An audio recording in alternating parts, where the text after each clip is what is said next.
gens qui cherchent la lumière en pleine nuit, des gens qui courent après l'amour et qui le fuient, et moi qui se lève pour un Dieu qu'il ne voit pas.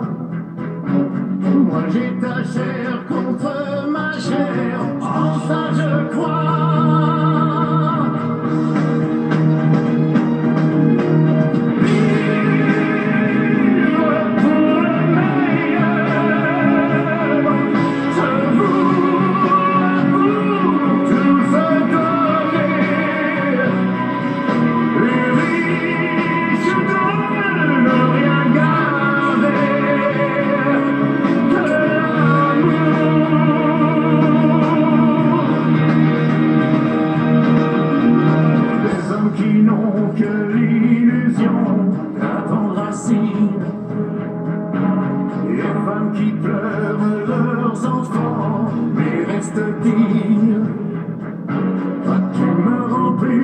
Chaque jour, sans Dieu ni loi,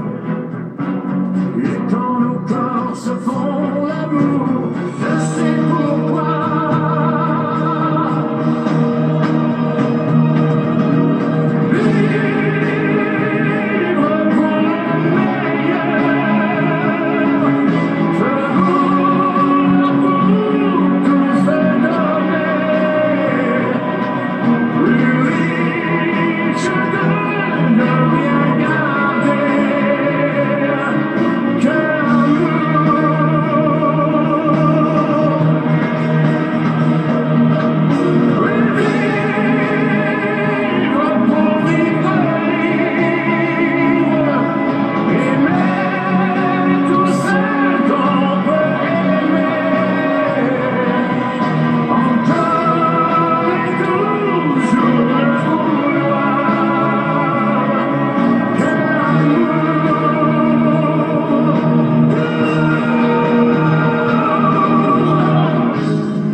Tonga soa atao amin'ny fandarana Jean Forêt Santé aty Canada indray ianao.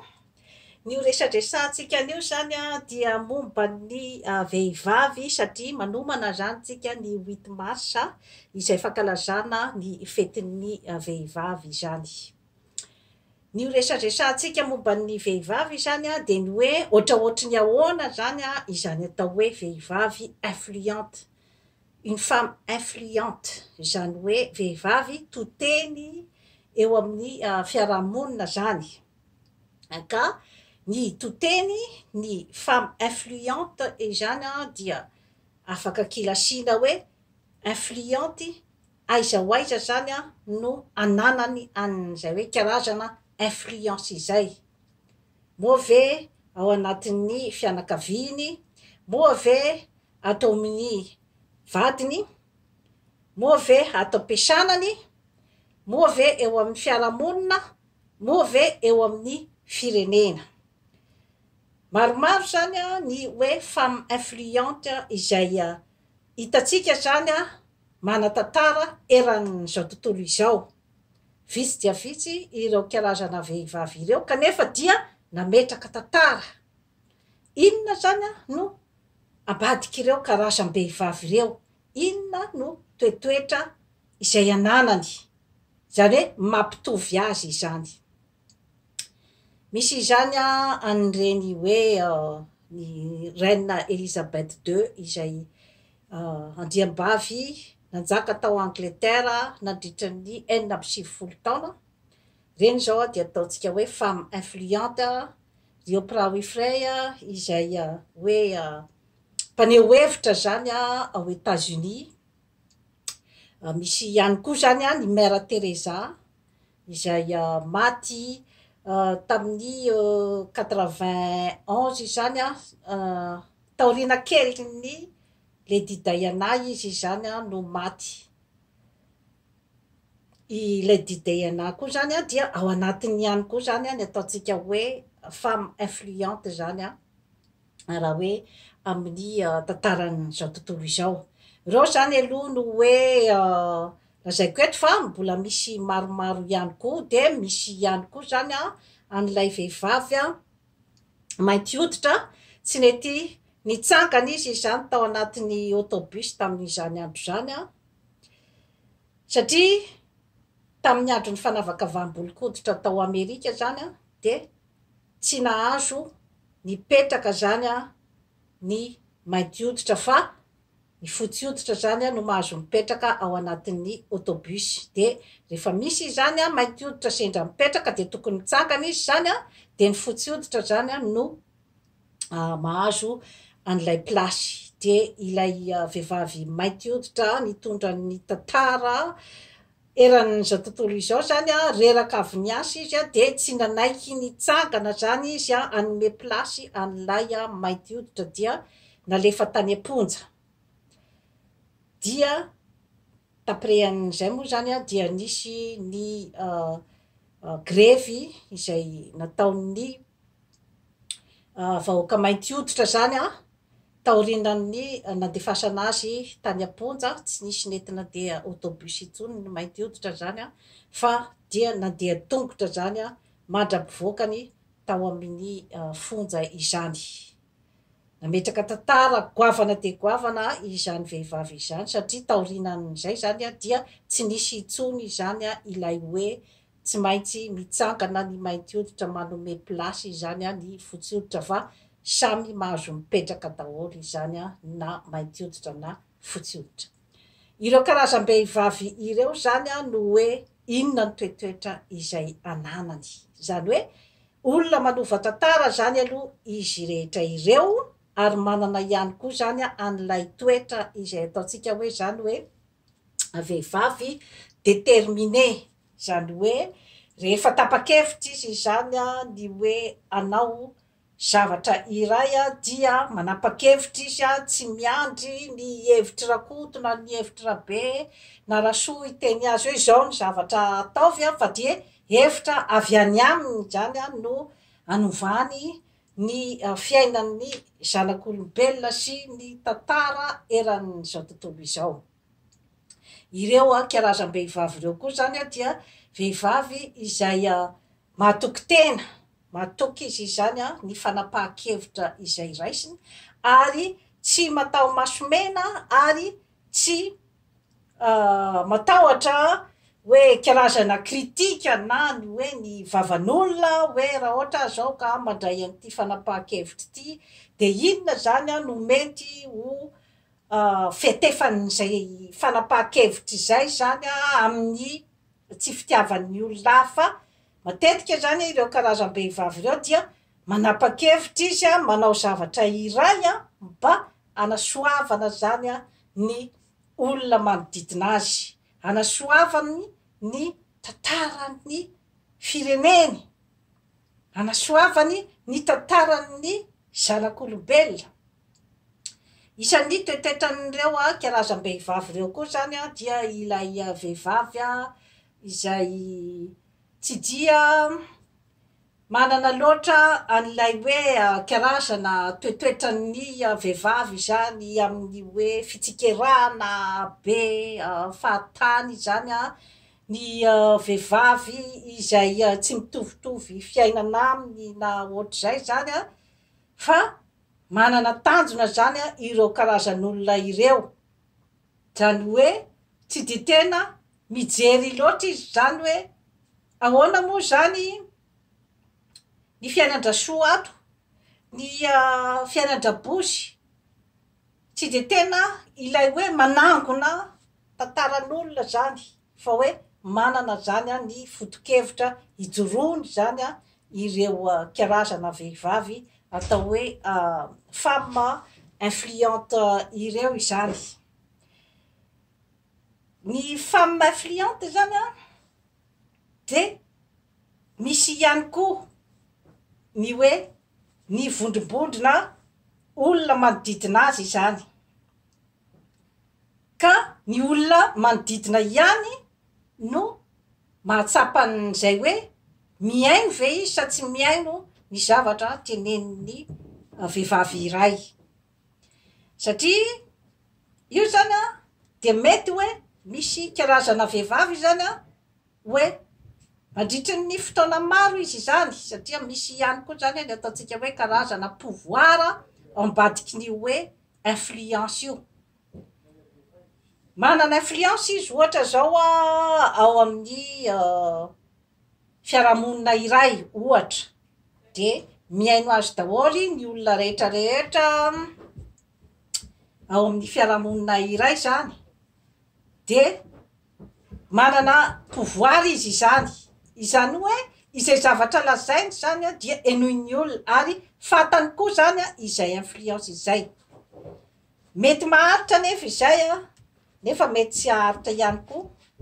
raha ohatra ka tsapan'ny olona fa misy zany a ilay ataontsika karazana abus de pouvoir izany hoe rehefa mandray zany ny vehivavy iray fa enoina izy zany a dia mety aviliny zany a izay hoe karazana pouvoir ho amin'izay izany hoe entiny zany a ilazana zavatra tsy marina ka mety manimba fiainan'olona maro be zany a izay karazana zavatra zay satria rehefa tsy tiny zany a ny olona anankiray a dia mety amoronany lainga ohatra hoe ny fiainany zany a mety amoronany lainga mety entiny anaratsiana olona koa zany a ilay hoe pouvoir d'influence izay dia matetika moa zany a mahatonga korotana ao amin'ny fiarahamonina izay karazana hoe fomba fanao izay zany manana pouvoir tokoa zany ny karazan'olona izay hoe voalaza ao anatin'izay a satria zay ahitsony zany dia mihitsoka tokoa zany a any anatin'ny hatsana magitsikitsoka ny fankahalan'ny olona ary mety ho potipotika mihitsy zany a ny fiainan'ny olona izay ahitsony ny femme influente iray zay zavatra zay nefa zany a ny fiarahamonina koa mandinika ny hoe marina tokoa ve ny zavatra izay lazainy ity ramatoa ity to mahafantatra zavatra besaka izy momba ny tsirairay mandinika ihany koa nefa ny fiarahamonina rehefa mahita ny fiarahamonina zany a fa toa matetika amin'ny tantara lainga loatra ilay vehivavy to matetika manitsikitsoka olona izay hoe hitan'ny fiarahamonina fa to tsy de tena mitombona loatra ny zavatra lazay eo zany a no mety ho tapitra ny pouvoiran'ilay ataontsika hoe femme influente zany satria raha ohatra ka maromaro zany ilay karazana victime tao anatin'ny abus de pouvoir izay napetrany dia ho lasa am'izay ho tonga saina zany ny fiarahamonina hoe to tsy mazavazava ty olo ty to mpanakorotana izy ty za dia fiarahamonina ihany no ametraka azy any amin'ny ataontsika hoe zany hoe amy coin fiarahamonina ihany no anilika azy zany a hipetrapetraka any amin'ny tsisitsisy tosy ozy izy ny fitenenana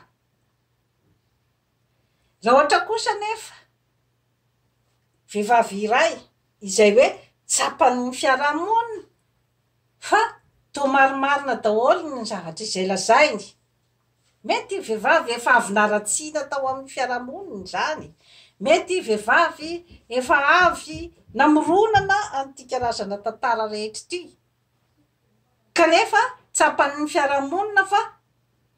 to marina ny akabiazan'ny zavatra lazainy ny olona manodidina koa ke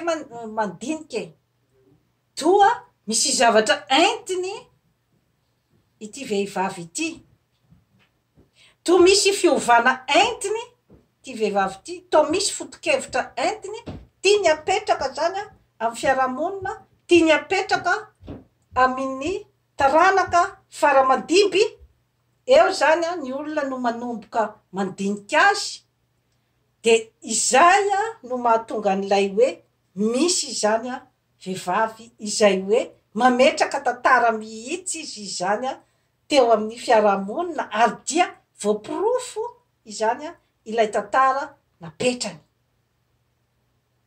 ireo karazana vehivavy izay nitonontononiko teo ireo zany a dia manamanana tantara daholo a napetraka tamin'ny fiarahamonina. I Lady Diana ohatra zao izy a de izy a no niady tamin'ny famohanana ny mine antipersonnel tany Afrika izay namono olona maro dia maro tokoa zany. Ary tamin'ny fihetsiketsiky Lady Diana zany a dia hita hoe tsy manavakavaka olona izy a fa de manome karazana fampiononana ny olona any hôpitaly ohatra reny marary mafy reny, olona efa voan'ny sida izay ilikiliky ny olona ohatran'izay zany a dia misy zavatra heniny fiarahamonina zany hoe misy zavatra marina zany a ao anatin'ny fihetsiky ny vehivavy iray, misy fitiavana izay tsy fahita firy zany a any amin'ny fihetsiky ny vehivavy iray, izany hoe fitiavana izay tsy de tena hita hoe inona ny tena zavatra tadiaviny ambadikin'io a fihetsiky ataon'io.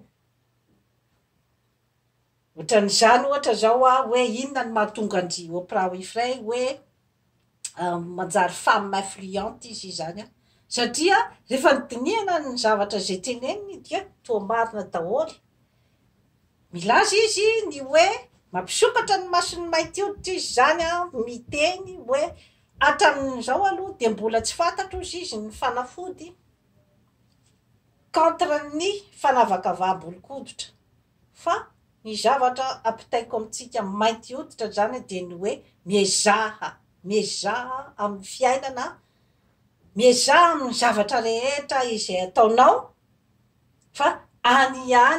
no lalana ahitanao zany a ny hoe fahafahana zany, enjana de enjana izay tenin'izay. Ary raha ohatra ka mbola tsy mivoatra ozy izy Afrika fa mbola ao anatin'ny fitiavatena ny mpitondra ao Afrika dia tsy hivoatra i Afrika kanefa ny referensin'ny mainty hoditra rehetra dia any Afrika. Ka raha vao mbola tsy mivoatra i Afrika zany a dia mbola tsy manana pouvoir ny mainty hoditra, mitombina tena mitombina ane zay tenin'izay e. Ary izy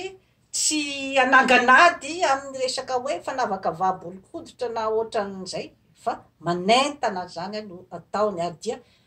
dia maro ny mainty hoditra izay miaino azy ary dia mampiatra ny zavatra lazainy amin'ny fiainany zany andavanandro.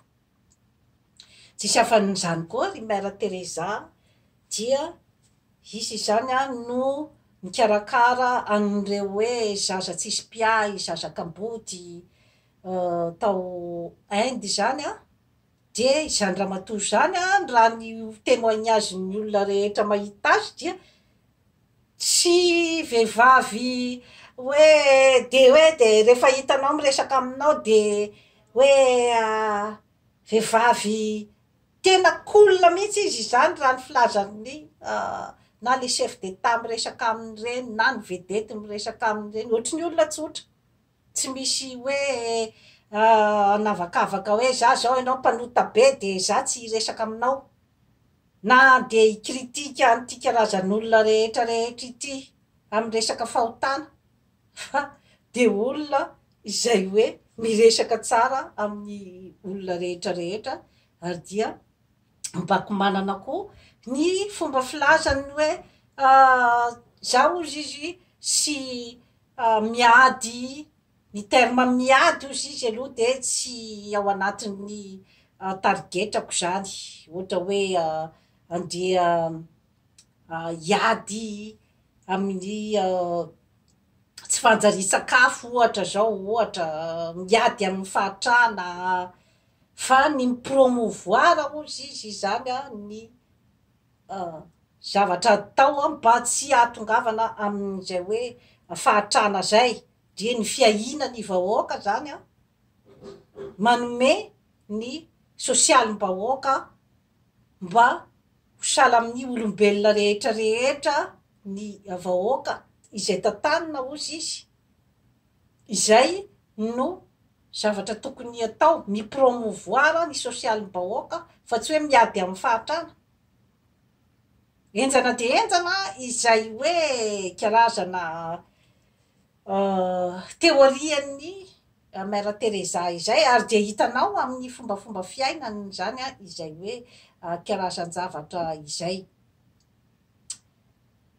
Ohatraohatran'izay zany a ny hoe femme influente maninona zany a no hoe vitsy izy ireo satria matetika zany a ny vehivavy a de ilay hoe manatsaratsara ny imaginy zany a no tena zavatra ikirizan'ny vehivavy zany a ny akamaroan'ny hoe sarambabem-bahoaka zany. De ny mifanitsanitsana mitantara ny karazan-javatra tsy mety any amin'ny namana na manitsanitsana ny namana mba hisondrotana. Izay zany a matetika no karazan-javatra misy zany a ao amin'ilay hoe karazam-behivavy zany ny akamaroany. De ao ihany koa ilay karazana manipulatrice izay madaingadaigatsy madaingadaigeroa mba ananana an'ilay hoe karazana image zany a izay hoe tsaratsara kokoa zany a noho ny sasany na ireo mitantara lainga eranio na ny mitsikilo ny fiainan'ny olona rehetra eraky ny tanàna. Eo zany matetika mba